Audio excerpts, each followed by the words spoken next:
s'établit à pâturage. Il quitte Glun à l'âge de 36 ans, en compagnie de sa deuxième femme, Eugénie Langrand, qui lui apporte en dot 21 500 francs. Il avait le sens des affaires et était doué d'une intelligence positive. Il rachète pour 212 000 francs la concession de l'Angrochy, qui s'étend sur près d'1 millier d'hectares. Les puits rachetés font perdre de l'argent. Victoire et Sainte-Augustine ne s'avèrent guère rentables. Monsieur Millefort s'entête, recherche les couches régulières de la fameuse assise dite de Flénu, fait creuser de nouveaux puits sans succès d'ailleurs. Il est en train de se ruiner. Il demande à sa famille et belle-famille de l'aide pour continuer ses recherches. En 1874, c'est la réussite. Il fit creuser la fosse de Sainte-Eugénie. En 1875, M. Millefort met en service son 5e puits d'extraction. Il découvre des couches riches et peu inclinées. C'est la réussite et la fortune. Il meurt brusquement à 52 ans, victime d'une épidémie de choléra qui ravageait le nord de la France et nos régions. Il était sénateur belge depuis 1873.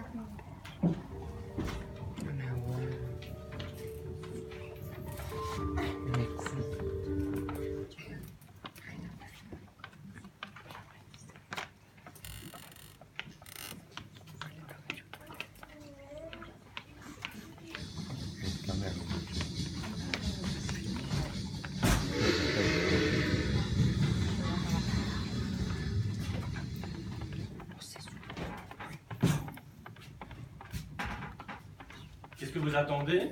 J'attends le train qui vient de Mons. Le train qui vient de Mons, vous dites? S'il est à l'heure, il sera là dans 5 minutes, mais il faut l'attendre sur l'autre quai. Ah. Mais vous êtes fous! Il est strictement interdit de traverser les voies sans mon autorisation! Que tu sais, mes compagnons! Vous me dites qu'il faut aller de l'autre côté. Après, vous me dites que je peux nier. Je peux quand même nier volontaire des rails, les vadjas. Mais reculez, vous êtes trop près des voies, le train arrive, il va vous happer! Il va me manger, ce fat train. Et alors, Albert? J'ai pris le pour freiner?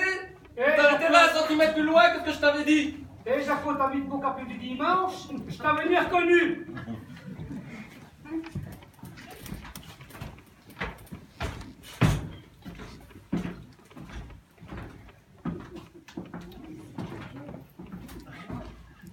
C'est vous le pasteur que je dois ramener? Pardonnez-moi, je n'ai pas compris. Vous n'êtes ni Vincent Alflamin. Oui, c'est bien moi, Vincent. Mais je ne suis pas Alflamin. D'ailleurs, je m'excuse si mon français n'est pas correct. C'est mi Arthur. Je ne sais ni trop bien le français non plus, mais ça dira pour se comprendre. C'est le pasteur qui m'envoie vous quai pour vous ramener chez monsieur Millefort. Le pasteur est malade, il est souvenu lui-même. D'accord, donc si j'ai bien compris, le pasteur Bond vous a envoyé vous pour m'amener chez monsieur Millefort parce qu'il était malade. Ouais, c'est ça. Ah, merci, oui. Oui, Flamand, vous disiez bien le français, comme mieux que mi. Je ne suis pas flamand, je suis hollandais. Oh, pour mi, c'est le même. Allez, venez. Oui.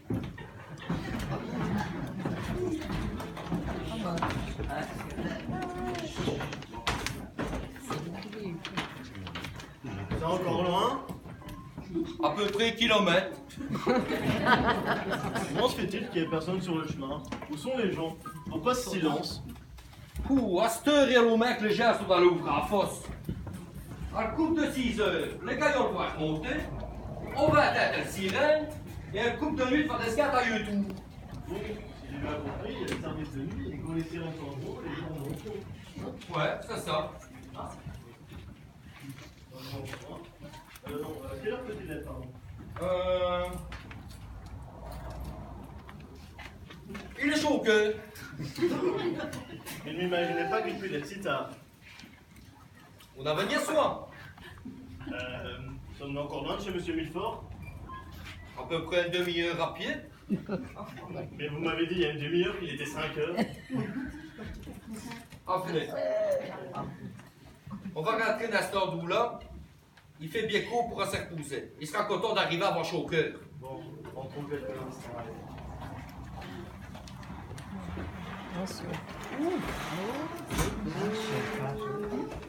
Bonjour. Bonjour Philibert, ça va belle? Ah, Arthur, son cœur. Edna, elle sait que te doucher.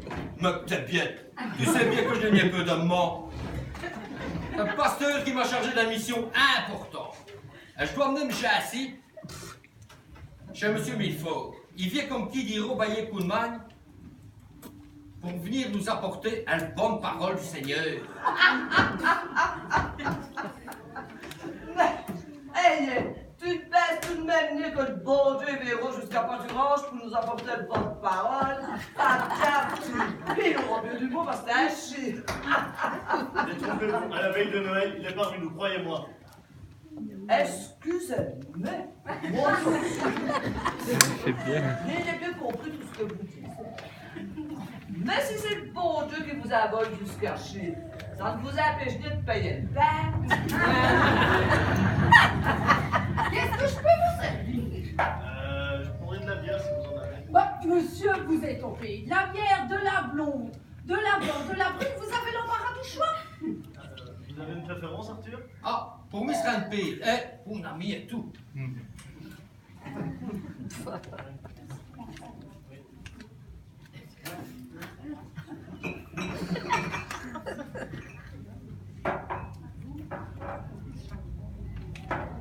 Merci.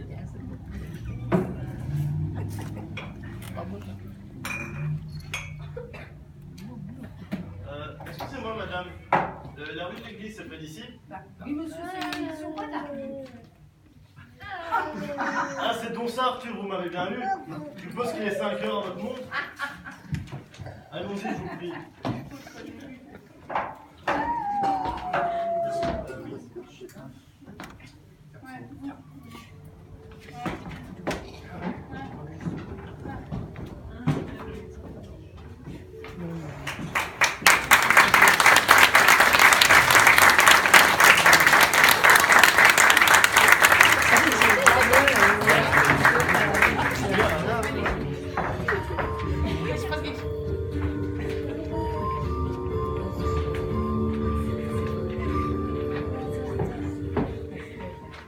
Dans l'époque qui nous intéresse, on construisait n'importe où et n'importe comment.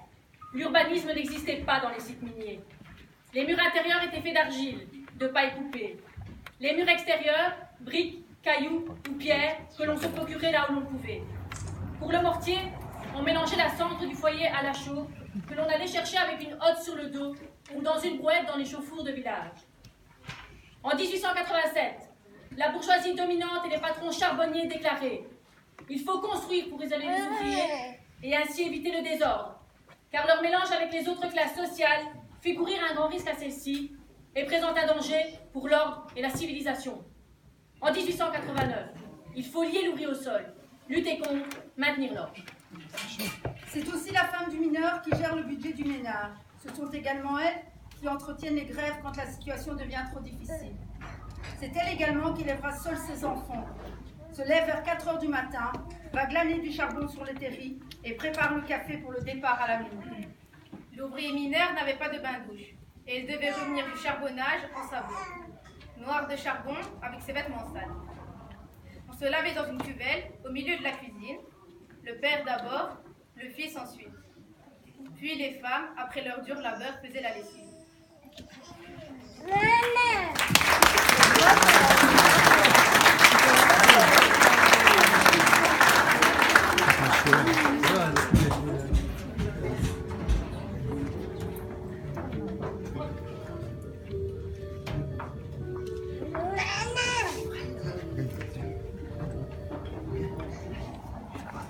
La journée commence à 3 heures.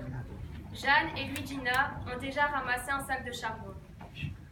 Jeanne et Luigina font bouillir de l'eau pour le café. Elles s'affairent à attiser les braises de charbon glanées sur le terri.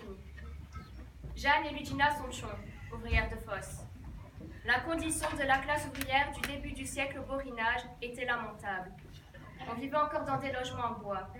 Une pièce avec une table, des chaises, un lit, un faux charbon et des paillasses à même le sol pour les enfants. Les enfants travaillent aussi. Georgette et Gilbert sont des gens modestes. Ils ouvrent et ferment les portes d'aérage pour laisser passer le cheval. Jules et Giulio sont chercheurs, tous les wagonnets. Tous les matins, les hommes partent. Ils se racontent leur journée au fond, se dirigent vers la mine et s'entassent dans la cage qui se referme sur eux.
Bonjour.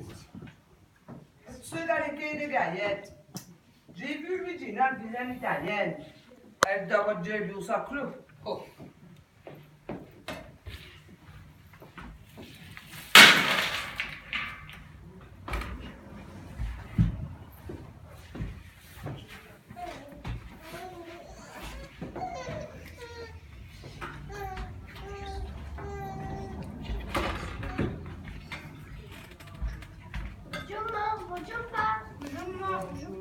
Bonjour.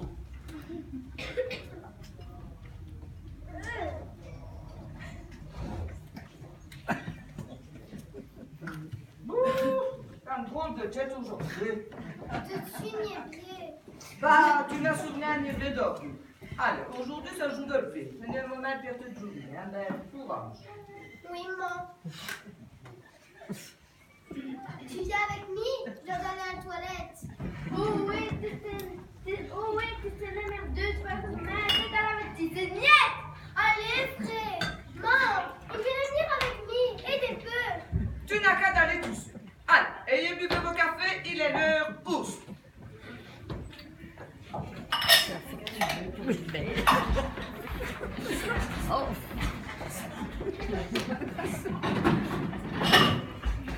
Bon, continuez comme ça, ayez-vous d'arrêter.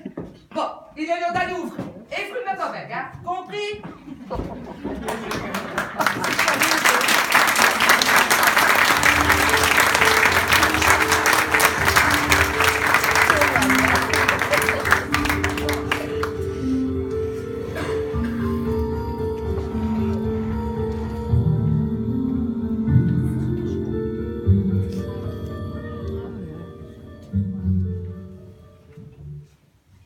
Sous mes pieds, près du poêle, quelque chose a craqué. C'était un petit morceau de charbon. Ce n'est plus qu'un peu de poussière noire. Je ne l'ai pas fait exprès, mais si maman voit ça, je sais que je serai grondée quand même. Alors, je vais vite le ramasser. Je n'aurais servi à rien. J'ai mis une petite voix cassée. Je m'arrête, étonnée, et j'écoute. C'est le charbon qui parle. Des hommes ont travaillé, ont souffert pour me tirer du fond de la terre où je dormais depuis des milliers d'années. J'étais heureuse de pouvoir servir à quelque chose, de pouvoir brûler. Et voilà que tu veux me balayer et me jeter dehors. Le charbon va pleurer, je le sens. Alors, pour le consoler, je le ramasse précieusement et je le laisse tomber dans le feu où il me dit merci en rougissant.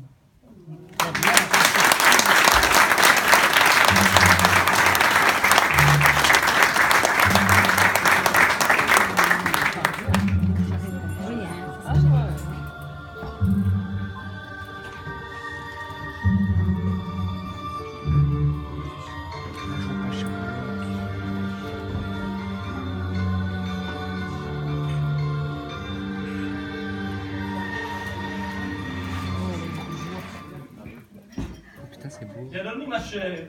Oui, merci Henri. Et comment passera-t-il la journée aujourd'hui? Oh, lorsque les enfants seront à l'école, je compte bien leur ville avec mon amie Louise-Marie. Les enfants ont besoin de chaussures, de tenues de ville, ils n'ont plus rien à se mettre. Eh bien, puisqu'il le faut, mais faites attention aux dépenses. Bien sûr. Quoique, je sais que vous faites ça très bien. Bon, il est tard. Je vais devoir aller au bureau, c'est vendredi, jour de paix. Ah oui. N'oubliez pas que dimanche, nous fêtons la Sainte Barbe. Avez-vous invité nos amis, quoi? Oui, en effet, je les ai invités pour notre soupe annuelle.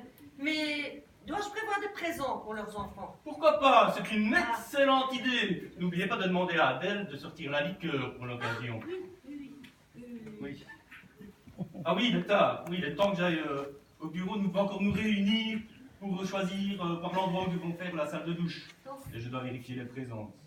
Bon, bonne journée, mamie. Et vous fatiguez pas trop en ville.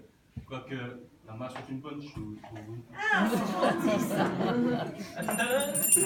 Mais je vous accompagne.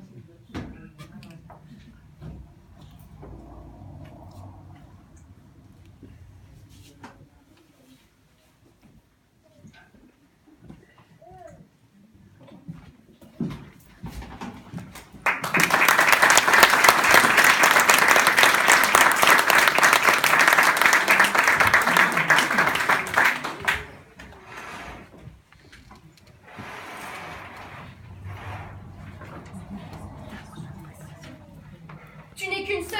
Demande à Adèle, elle est là pour ça. Et toi, tu n'es qu'une égoïste. Adèle a autre chose à faire que de m'accompagner aux toilettes. Et tu as peur de quoi? Hier, lorsque je suis allée aux toilettes, j'ai vu un groupe de personnes, de femmes et d'enfants laids et sales. Et ils me font peur. Ils parlent un autre langage que le nôtre. Père m'a dit que ce sont des ouvriers qui travaillent dans la mine. Il m'a dit qu'ils descendaient sous la terre en retirer du charbon. C'est un caillou tout noir. Bah peut-être, mais moi j'ai peur. Alors tu m'accompagnes. Bon, je viens, mais presse-toi. Nous devons aller à l'école.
Bonjour, comment va, mon camarade? Bonjour, bonjour.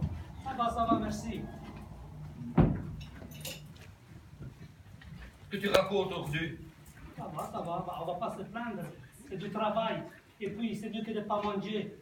Mais c'est vrai que des fois, j'ai envie de tout lâcher. Mais bon à causer. T'as tes papiers en or, sinon on le casse pas, mon ami. Si, j'ai vu un nouveau pastore Vincenzo. Il m'a aidé, m'a dit. Il ne parle pas français comme le doigt.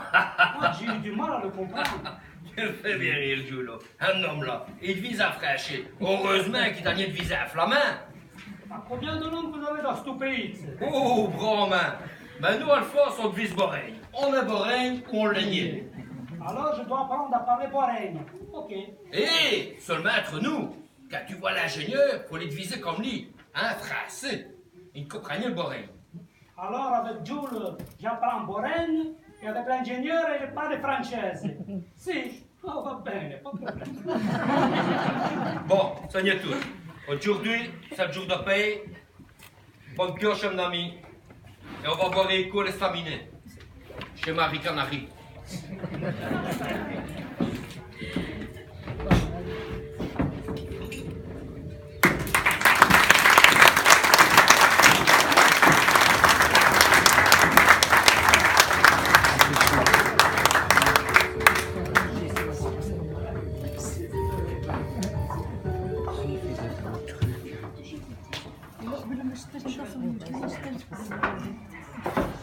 Hé, Regina! Jeanne! Ça va? T'es prête? T'as pas oublié de briquer? Quoi? Briquette? Ma que briquette? Tes trinques, tes tartines, t'as compris? Ah non, Jeanne, je ne l'ai pas oublié. Manger est bon pour rester en bonne santé. Pour le moment, tout va bien. Pourvu que ça double. Mais ce matin, petite, elle ne se soignait bien. Elle faisait de le fier. J'en m'a fallu le cœur de l'envoyer ouvrir, mais lui obligé. Nous sommes vendredi, cette paix. Bah, ça reposera dimanche, ce que tu veux. Kévi. T'as entendu crieuse de mort? Il paraît que c'est l'homme Germaine. Une année supportait le fosse. Et c'était mort d'asphyxie. Ils disent un silico, des poussières de carbone vers les poules. Qu'une affaire. Madonna, ma che il Signore le plata suo paradis. Ah, va bene, ma oggi è la paga in franchi. Come tu dis in francese, les sous? Ouais, mais ça n'est pas mal.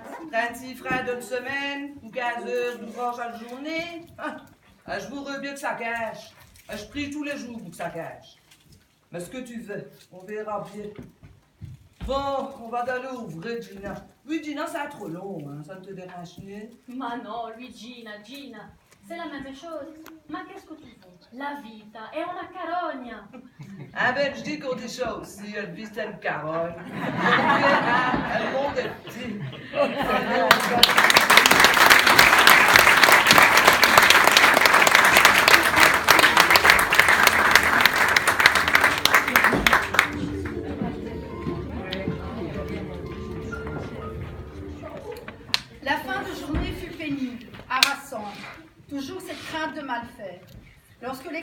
pour l'arrêt des rachaneuses, nous dévorions nos briquets avec une gorgée de café noir. Il était 10 heures et la fatigue se faisait sentir. Nous faisions jusque 15 heures de travail par jour. Le froid était piquant et nous étions exposés au courant d'air. Les filles de notre équipe avaient les doigts engourdis. 16, 8 de chaque côté du tamis connaissaient le même sort pour un salaire de misère. Nous étions des jeunes filles et garçons couverts de poussière. Nous n'étions pas fiers et nous éprouvions une certaine gêne. Pourtant, il allait en être ainsi pour tous les jours de la semaine durant des années. Notre mère nous consolait avec un bain chaud préparé dans la cuisine à notre retour, devant un feu au charbon glané sur le terrain.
Cher ami, comment allez-vous?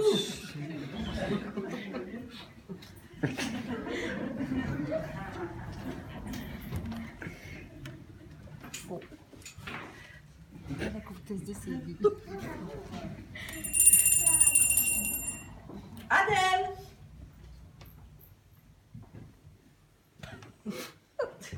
Vous pouvez servir le thé? Oui, madame.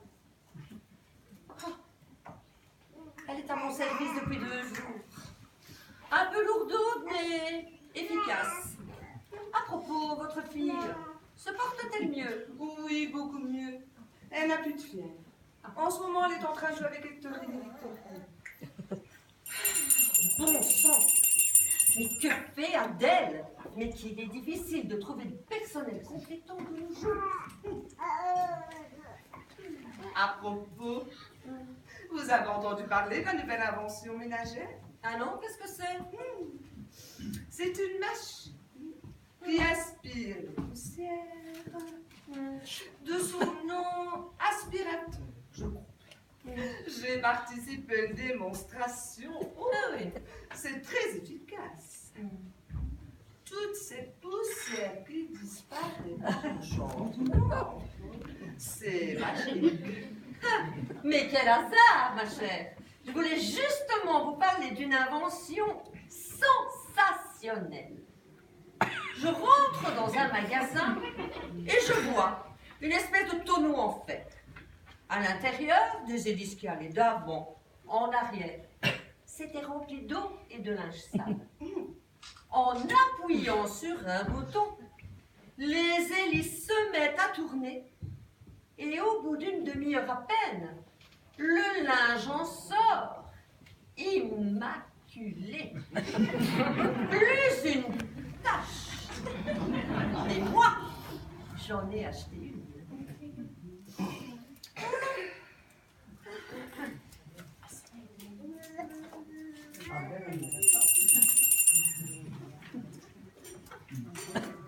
Oh, ce n'est pas grave, ma chère. Je crois qu'elle est en train de gronder les enfants, une querelle sans doute. Ah, la voilà qui est revenue là. Ah, enfin, vous pouvez servir le thé. Oui, madame. Hectorine et Victorine se disputaient. Je me suis permise de les calmer. toujours une bonne excuse. Eh bien, mon ami, vous étiez en forme aujourd'hui. Mais j'aurais marrant. Mais pas d'aujourd'hui, nous allons voir si le nouveau pasteur est arrivé. Je l'ai invité. Comme vous voulez.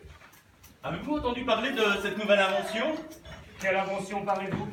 On en parle dans le journal des mines. La Warrockière, c'est une sorte d'ascenseur qui permet de monter et descendre du fond de la mine sans utiliser les échelles. La Warrockière, dites-vous. Intéressant. Ça permettrait de descendre plus profondément avec plus de sécurité et de confort. Oui, mais justement, il me réclame l'installation de cette machine. Qui donc? Ils se font appeler syndicats. Ce n'est pas tout. Ces syndicats me réclament également une caisse de chômage en cas de maladie. D'ailleurs, à ce propos, nous allons nous réunir avec les ingénieurs, les surveillants, les responsables. Ces syndicats voudraient que cette caisse de chômage fasse partie d'une législation sociale protectrice. Cela devrait vous plaire. Les ouvriers en bonne santé, je ne vois pas où est le problème. Mais c'est très coûteux. Et ça encourage l'activité. De plus, ça donne des idées aux femmes. Figurez-vous qu'elles font grève depuis 3 jours pour réclamer 6 sous au lieu de 4. Et alors? Le directeur de Carnion, de la mine de Carnion a donné son accord. Bon, à condition qu'elle charge du fond de la mine 40 tonnes de charbon par jour. Mais c'est scandaleux! Mais calmez-vous, mon cher. Je pense que c'est une stratégie pour décourager ces femmes et mettre fin à cette grève qui n'a que trop duré. Si nous écoutions toutes leurs revendications, nous ne serions plus maîtres à bord. Monsieur Milford, je trouve la condition des mineurs exécrable, je dirais presque inhumaine. Mais votre métier vous porte à trop de considération. Si je vous écoutais, mais où irions-nous? Vous vous rendez compte? Après tout ce que nous avons fait pour eux? Des maisons, une école, une bibliothèque, et j'en passe, et tout ça pour leur bien. Que font-ils pour nous remercier? Ils désertent les mines pour aller s'engager aux usines à la frontière française. Ah mais ils verront, ils viendront. De toute façon, j'ai donné l'ordre de ne pas bien les noter dans leur livret de travail. Oui, Mon ami, je persiste. Mon ami, je persiste.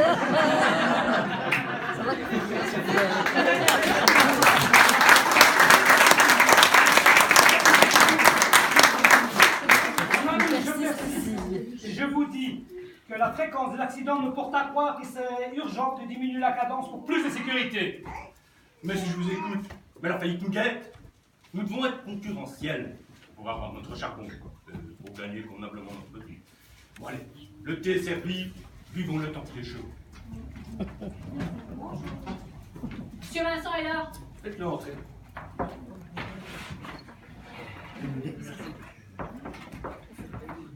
Bonjour, monsieur le pasteur. Comment allez-vous dans votre nouvelle maison? Bien installé? Bonjour.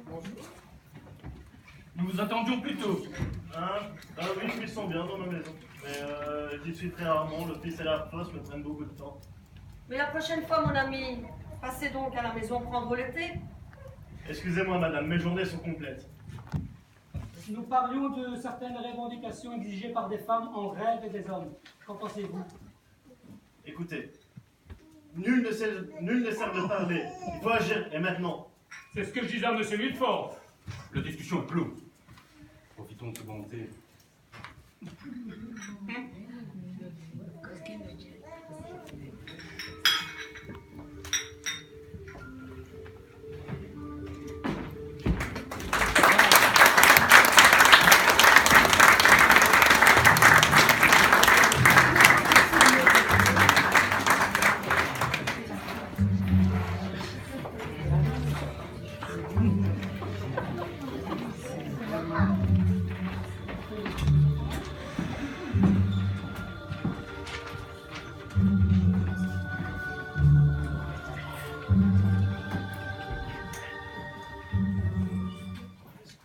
Elles transportaient diverses denrées pour les maraîchers, légumes, viande.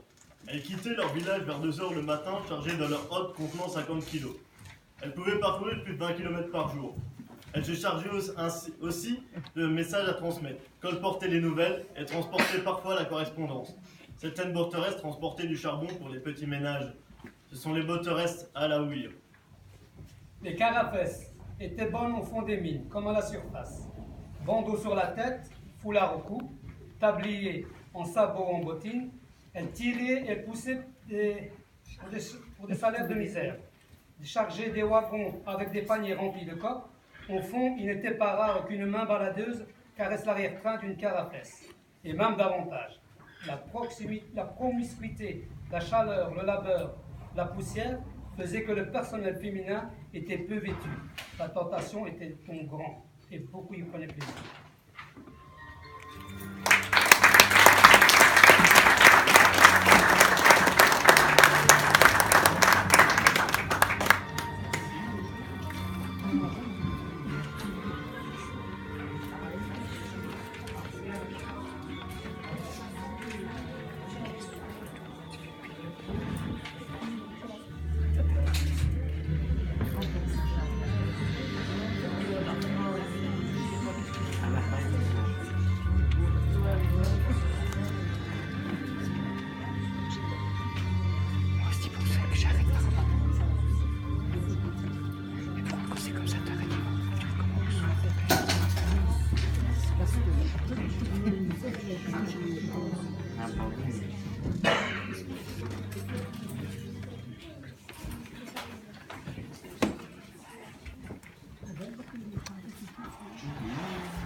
Entrez.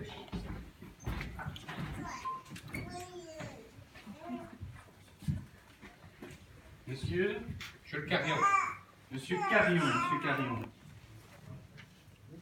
Oui, là, je vois. Oui, donc pour vous, pas de problème. Voilà, 36 francs. Pour votre... Je vois que votre fille était absente une journée. Donc ça fera 12 francs. Et pour votre femme et votre fils, voilà. Le compte est bon. Excusez-moi, monsieur. Il y a une erreur. Georgette était malade, mais elle est quand même venue travailler.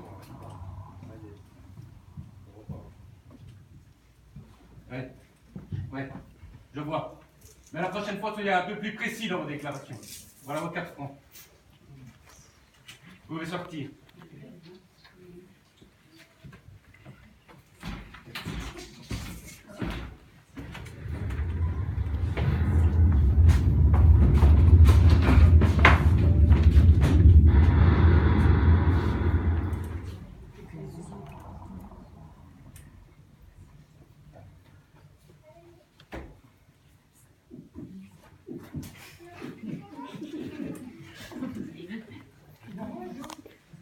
À l'époque, il fallait parfois faire plusieurs kilomètres avant de trouver un hôpital. Il était souvent trop tard.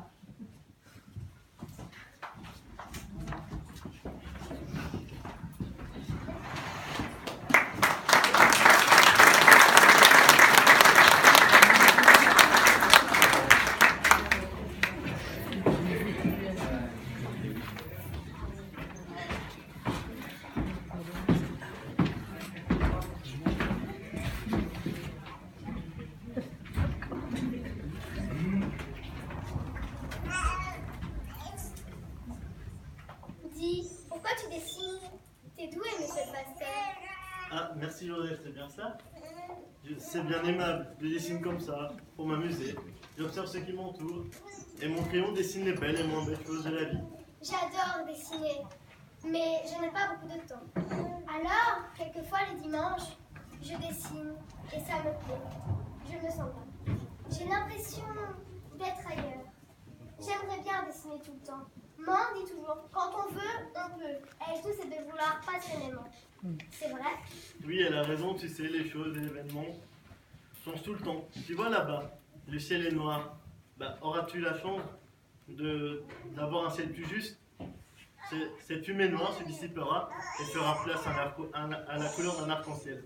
Du bleu, du jaune, du vert. Eh bien, ça a l'air beau un arc-en-ciel. Donc, si je veux plus tard, moi aussi je peux dessiner comme vous, avec des pinceaux. Je dessine déjà, je peux vous montrer en dessin. Oui, bien sûr. Prometteuse, mademoiselle Georgette. Oh, pas si beau que les vôtres.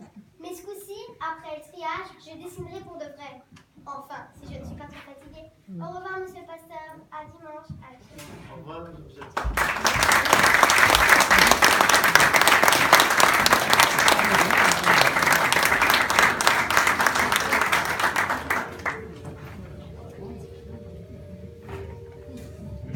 souci.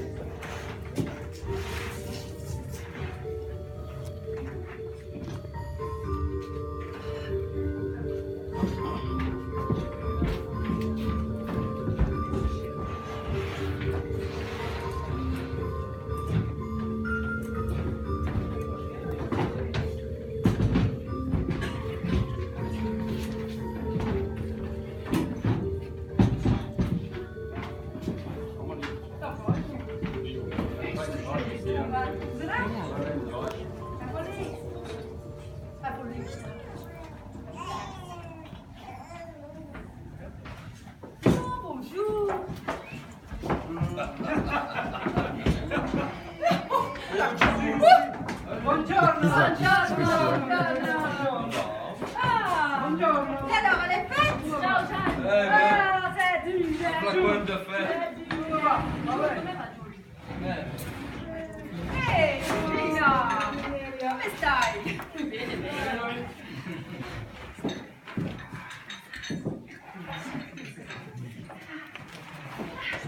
Santé, hein. Alors, t'as c'était quelle pelle, Julio? On boit quoi de santé? Bienvenue chez les Gueules Noires. Ah, goûte, marquez goûte. Mais qu'est-ce que c'est? Ah, viens! Pas goûter. Attends, 2 secondes. Ça reste court, ça fait du blé. Allez.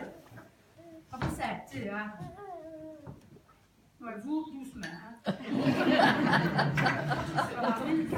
Plus sec.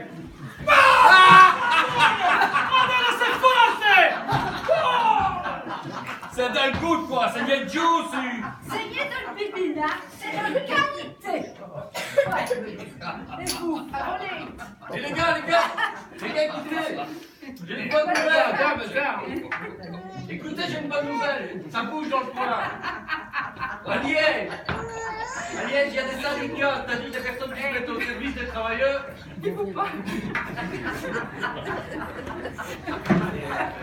À Liège, je dis à Liège, il y a des syndicats, c'est-à-dire des personnes qui se mettent au service des travailleurs et réclament une caisse de chômage, des allocations en cas de maladie. Daniel Herbier, c'est bien drôle le tien, Julio. Si c'était vrai, si c'était vrai, il m'a arrivé là, oui, à Liège. Non! Intéressante! Écoutez, le journal provincial, le conseil provincial octroie pour garantir une sécurité sociale un subside à une caisse de chômage. Est-ce que vous avez compris? Une caisse de quai? Une caisse de chômage? Bene, une caisse de fromage! Une caisse de chômage à Julio! Moi, je vous expliquerai comment ça va. Et vous, monsieur Pasteur, qu'en pensez-vous? Vincent, c'est bien ça? Pardonnez-moi, je n'ai pas compris. Oui, c'est le nom Vincent, monsieur Hollandais. Encore un. Je disais, que pensez-vous de la situation des travailleurs et de la caisse de chômage?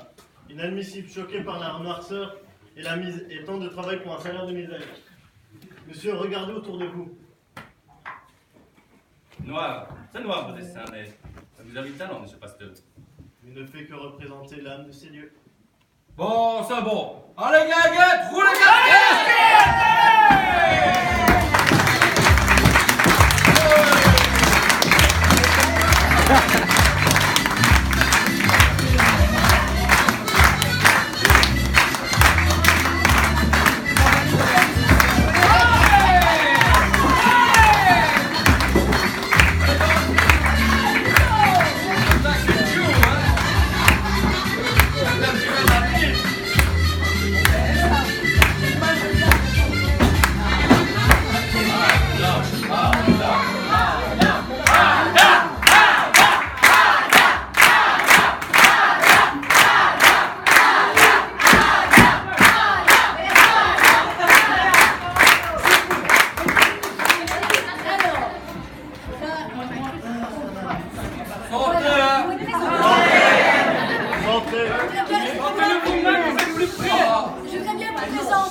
ça,